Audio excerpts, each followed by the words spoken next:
Some houses are haunted because something terrible happened inside them. But what if a house is haunted because it wants you there?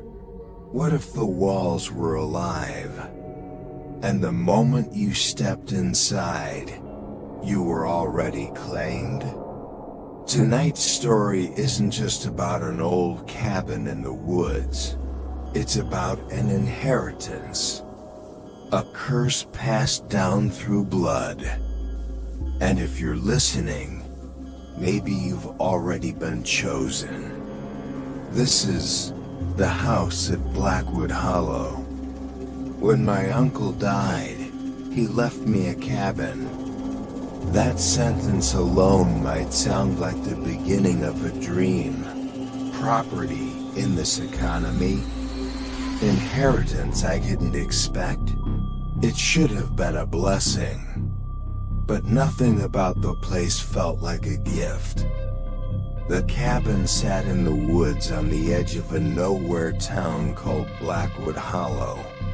You won't find it on most maps. Maybe that's by design. The locals I spoke to didn't like to say the name. Whenever I mentioned it, their eyes darted away, or their mouths tightened like I'd said something obscene. I hadn't seen my uncle in years. Truth be told, I barely remembered him. He was a reclusive man, one of those relatives who showed up at weddings and funerals, but kept his distance otherwise. Yet, for some reason, he left the cabin to me. No explanation, no note. Just the deed, shoved in a lawyer's envelope. The drive out was long and desolate. The last gas station was 20 miles back. My GPS lost signal before I reached the tree line, so I navigated with printed directions. The road narrowed from cracked asphalt to gravel, then to little more than dirt. My car rattled as branches clawed at the paint. Finally, I came to a clearing, and there it was. The cabin looked like it had been waiting centuries. Sagging roof, shuttered windows, logs darkened with moss and rain. It should have been picturesque, one of those cozy woodland getaways people dream of renting for the weekend. But there was something off about it. It didn't look abandoned. It looked watchful. I stepped out of the car, gravel crunching under my boots. The air was still heavy, almost muffled. No birds, no wind. Just silence. The front door hung slightly ajar. I froze. The lawyer said the place had been locked when the sheriff checked it. My uncle had been found inside, dead from natural causes. But the lock plate was splintered, like the door had been forced from the inside out. Still, I told myself it was just age. Just rot. Just the forest reclaiming what belonged to it. I pushed the door open. The interior smelled of dust, wood rot, and something else. Faint but sharp, like rusted iron. The living room was small, filled with cobwebs and sagging furniture. A cold fireplace yawned in the corner. And on the mantel, I saw the first sign that something was wrong. A row of photographs, lined neatly in cracked wooden frames. At first, I thought they were pictures of my uncle. But as I looked closer, my stomach turned. They were photos of me. Me as a boy, grinning on my 10th birthday. Me on my first day of high school. Me at college, holding a beer with friends. All candid, all from angles I didn't recognize, as if someone had been watching from a distance. My hands shook as I set one frame back down. The glass rattled against the wood, echoing in the silence of the cabin. That was when I heard it. A soft, deliberate sound. Tap, tap. It came from the far wall. The sound of fingernails on wood. I spun, heart hammering, but saw nothing. Just faded wallpaper and peeling logs. I told myself it was an animal in the walls. A rat, a squirrel, something explainable. But the sound came again. Tap, tap, tap. And this time, it stopped the moment I stepped closer. That night, I unpacked what little I'd brought and tried to sleep on the dust-choked bed. I told myself I'd call the lawyer in the morning, sell the place as is, and be rid of it forever. But at 2:17 I woke to the sound of scratching. Slow, deliberate, like fingernails dragging across the inside of the wall behind my headboard. I sat up, pulse racing. The scratching stopped instantly, as if it had been listening for movement. I held my breath. The cabin seemed to hold its breath with me. Then, from somewhere in the dark hall beyond my bedroom, came a whisper. It was so faint I thought I was imagining it. A voice. Low, breathless. You came back. I didn't sleep the rest of the night. At dawn, I left the bedroom and forced myself to walk the cabin, room by room. The kitchen, lined with broken cabinets. The bathroom, where the mirror had been shattered. A spare bedroom, empty except for deep scratches carved into the floorboards. And finally, a locked door at the end of the hall. The key my uncle left on the ring fit perfectly. The lock clicked. I pushed it open, and the smell hit me first. Damp, mold, and something old and rotten. The room was small, bare, except for one thing, a desk. On it, a single leather-bound journal. The cover was cracked, the pages yellowed. My uncle's handwriting filled every line, frantic and uneven. I skimmed the first page. The house is not empty. It has never been empty. The watcher is in the walls. It feeds on us, slowly. It listens when we speak and learns. It knows me. It will know you too. I closed the book, hands trembling. From somewhere deep inside the cabin walls, the tapping started again. Tap, tap, tap. And this time, it was followed by a whisper. I know you. I should have left that morning. Should have packed my bag, gotten in the car, and driven until I saw sunlight breaking through the trees. But I didn't. Maybe it was stubbornness. Maybe I didn't want to believe the whispers were real. Or maybe the house already had me the moment I crossed the threshold. I told myself I'd just stay long enough to gather my uncle's things, maybe find something valuable, then get out. I convinced myself there had to be an explanation.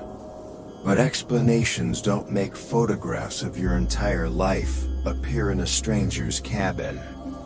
and explanations don't breathe your name from inside the walls. By afternoon, the silence was unbearable. I left the cabin and walked the perimeter, hoping to clear my head. The woods pressed in on all sides. The trees stood too close together, their branches clawing at one another as if they were strangling themselves. And everywhere I looked, I felt eyes. I kept thinking I saw movement in my periphery.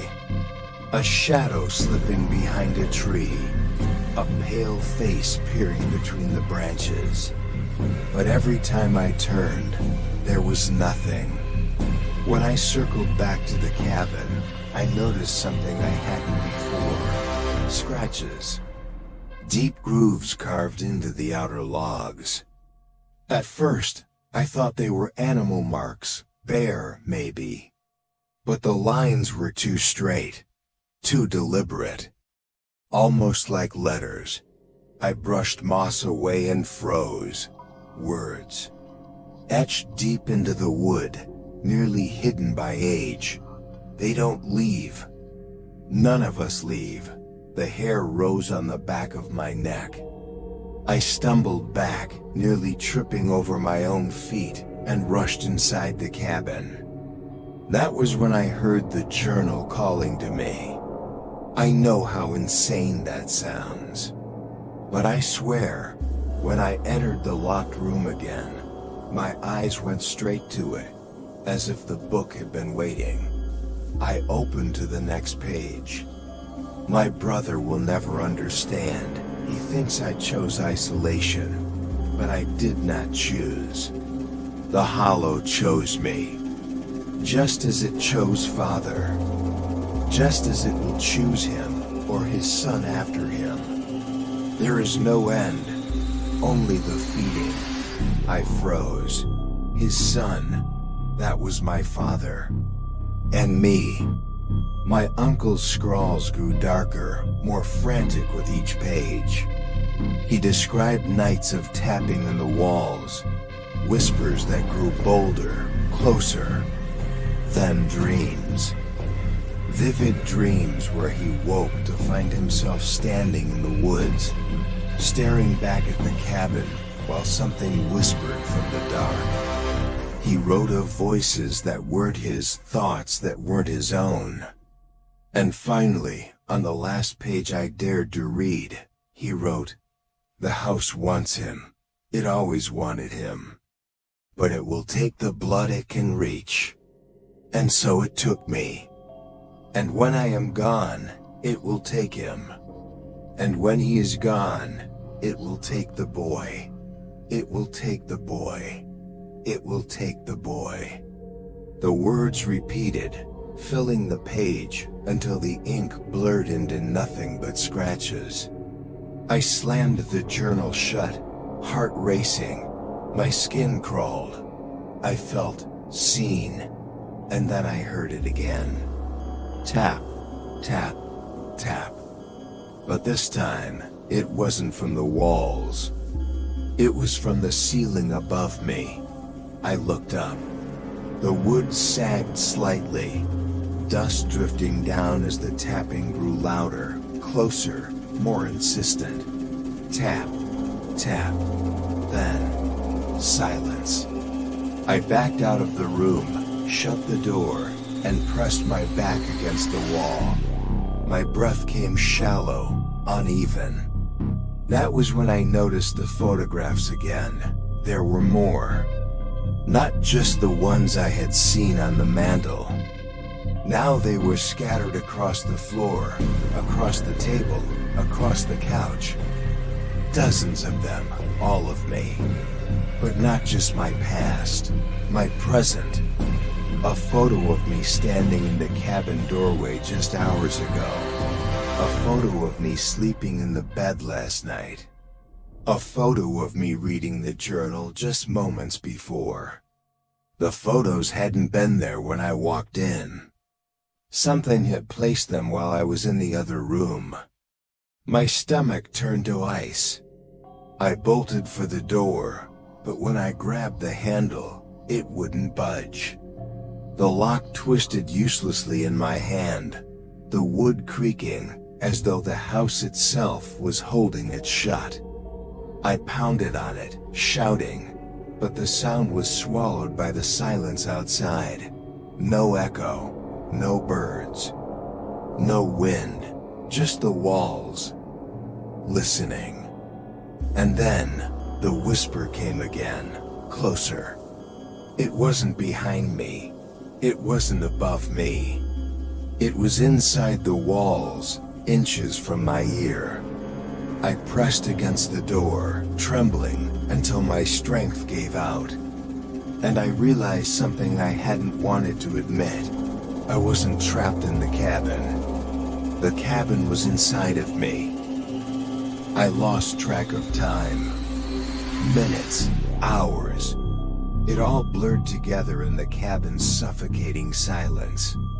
The only thing that cut through it was the tapping, sometimes above me, sometimes beneath me, sometimes so close to the wall by my head that I swore I could feel the vibration in my teeth. I tried to distract myself. I searched every drawer, every cupboard, every rotted plank on the floor for some hidden explanation. But all I found were more signs that someone had lived here for decades, and that someone had been watching me long before I arrived. There were notebooks, not just the journal, but smaller ones, filled with erratic sketches, faces without eyes, human figures bending in impossible shapes. And always the cabin itself, drawn again and again in frantic detail. And then I found something else. A letter. It was folded neatly inside a cracked Bible on the shelf. The paper yellowed, the ink faded but still legible. "My son," it began. "If you are reading this, it means the Hollow has claimed me, as it claimed my father, and his before him. It is not a place. It is a hunger. The house breathes. The house remembers. It will whisper to you until you answer. Do not answer. Whatever you do not answer." The rest of the page was smeared with black ink, as though a hand had dragged violently across the paper. My chest tightened. I threw the letter down, unable to bear the weight of it. That was when I heard something new. Footsteps, slow, deliberate, moving across the upstairs floor. But the cabin didn't have an upstairs. The sound creaked above me anyway, step by heavy step, until it stopped directly over my head. I froze, my breath caught in my throat. Dust sifted down from the beams. And then, the voice whispered again, "You'll stay." I ran. I didn't care about the photos, or the journals, or the inheritance. I just wanted out. The front door wouldn't budge, but the windows. I grabbed a chair, hurled it at the glass. The chair bounced back with a dull thud. The glass didn't crack, not even a scratch. I tried again, harder this time, until my arms ached and my palms bled. But the windows remained intact, shimmering slightly in the dim light, like the glass wasn't glass at all but something thicker. Something alive. I stumbled back, chest heaving, when I heard the footsteps again. Not above me this time. Behind me, in the hall. I turned slowly, and there it was. A shadow. Not cast by any light, not belonging to me, but standing in the doorway. Tall, twisted. Its edges seemed to writhe, as though it wasn't solid but made of smoke and hunger. It didn't move. It only stood there, watching. My legs refused to work. My body wanted to collapse. And then, the whisper again, but clearer, closer, filling the entire room. "You're mine now." The shadow flickered, and the lights went out. Darkness swallowed me. The kind of darkness that isn't just the absence of light, but a presence itself. Heavy, smothering, alive. I couldn't see my hand in front of my face, but I felt the house breathing around me. Boards creaked without weight. The walls seemed to pulse like veins beneath skin. And then, the tapping started again. Not on the walls this time, on me. Tap, tap, tap. Fingernails brushing the back of my neck. I spun, swinging wildly, my fists cutting through air. Nothing there. But the moment I stilled, I felt it again. Not just tapping now, but a hand. Fingers pressing gently into my shoulder, like the cabin itself was trying to guide me somewhere. I staggered backward into the hall, heart hammering. And there it was again, the shadow, further down the corridor now, waiting by the locked room. Except, the room wasn't locked anymore. The door stood wide open. Inside, the journal lay open on the desk, but the words weren't my uncle's anymore. They were fresh, ink still glistening, and the words were mine. My name, written again and again, filling the page. And beneath it, a message, "Answer, and you will belong." I slammed the book shut, shaking, and screamed into the darkness. "What do you want from me?" The whisper came instantly, filling the walls, the floor, the air itself. "Only for you to stay." I stumbled backward, clutching the journal like a shield when a memory hit me. The photographs on the mantle. The way they weren't just old, they were recent. Some as new as a few months ago. And one of them, one I hadn't noticed before, was sitting at the bottom of the pile. It was me, standing outside the cabin. The same clothes I was wearing that very moment. I hadn't even arrived when that picture was taken. The truth hit me cold. The house hadn't just been watching me. It had been waiting for me, calling me. This wasn't inheritance. It was invitation. And now, I was inside, exactly where it wanted me. The walls groaned around me.